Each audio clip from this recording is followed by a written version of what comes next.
मेरे भाई आज मेरा चूंकि लखनऊ से टिकट कटने, भारतीय जनता पार्टी का टिकट कटने के बाद आज मैं घर आया हूं। मुझे तो कुछ मालूम नहीं था कि जनता में इतना बड़ा स्नेह हमको रखा, सजो करके रखा है।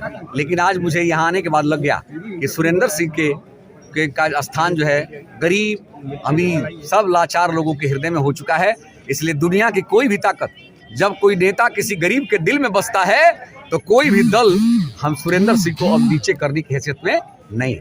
अब द्वाबा की जनता के टिकट पर मैं चुनाव लड़ूंगा, दल के टिकटों को हराऊंगा और द्वाबा के जनता के टिकट के बल पर चुनाव जीतूंगा। किसी और दल जिंदाबाद जिंदाबाद। और आज मैं भारतीय जनता पार्टी के प्राथमिक सदस्यता से भी त्यागपत्र दे दिया, भेज दिया। ऐसे ही एक सूत्रों का खबर आ रही कि आप सपा ज्वाइन नहीं, मैं कहीं भी जाकर के याचना करने वाला स्वभाव का व्यक्ति नहीं।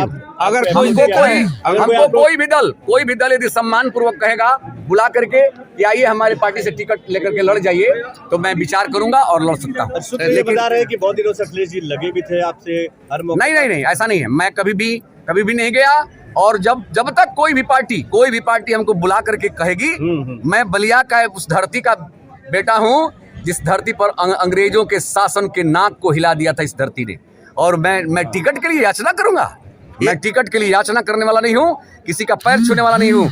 और दिखाऊंगा कि द्वाबा के सेवक का चरित्र का दम कितना होता है। सुरेंद्र सिंह की धोती और रोटी में जितनी दम है किसी बेसिया की चुनरी में उसकी ताकत उसमें नहीं है। सब हारेंगे, सब जो है राजनीतिक दुकान खोलने वाले लोग हारेंगे और द्वाबा का चरित्र और ईमान जीतेगा। एक बार ये टिकट वितरण में साफ हो गया कि जातिवादी समीकरण पर ही सभी लोग चुनाव लड़ा रहे हैं अपने प्रत्याशी को। सब लोग यही सोच लिए हैं। अच्छाई और बुराई के आधार पर नहीं नेता का चयन हो रहा है, जाति के आधार पर चयन होता है। जाति के आधार पर चयन नेता का नहीं होता है, यति के आधार पर होता है। यति उसको कहते हैं जो अपने लिए जीवन में कुछ नहीं चाहता है। जो अपने लिए नहीं चाहेगा वही समाज की सेवा करेगा। विधायक जी, आप हर जाति हर धर्म के लोगों के साथ हमेशा खड़े दिखाई दिए, जनता की सेवा करते दिखाई दिए। तो माना जाए कि आजकल सेवक की कदर कम नहीं है?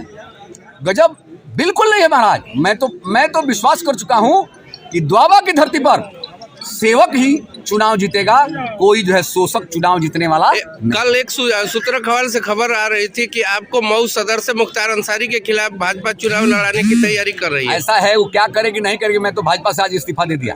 जब भाजपा के शीर्ष नेतृत्व ने मेरे बलिया का रिजेक्टेड और द्वाबा में सेलेक्टेड,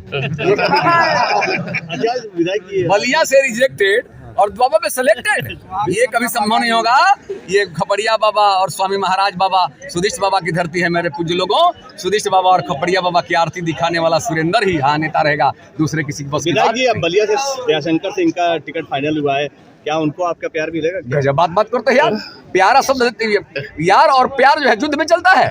युद्ध में हमेशा जो है लड़ाई होती है और लड़ाई में कुटाई होती है, कुटाई से जो है विजयी का प्राप्त होता है।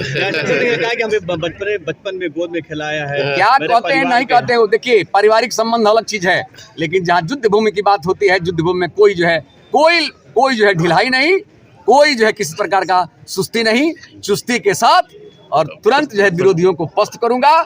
और साथ साथ यहाँ का लड़ाई तो पार्टी का नहीं है ना, यहाँ का लड़ाई तो सांसद वीरेंद्र सिंह मस्त बनाम सुरेंद्र सिंह के चरित्र का है। और देखता हूँ कि चोर जीतता है कि जितवा लेता है अपने पार्टी को।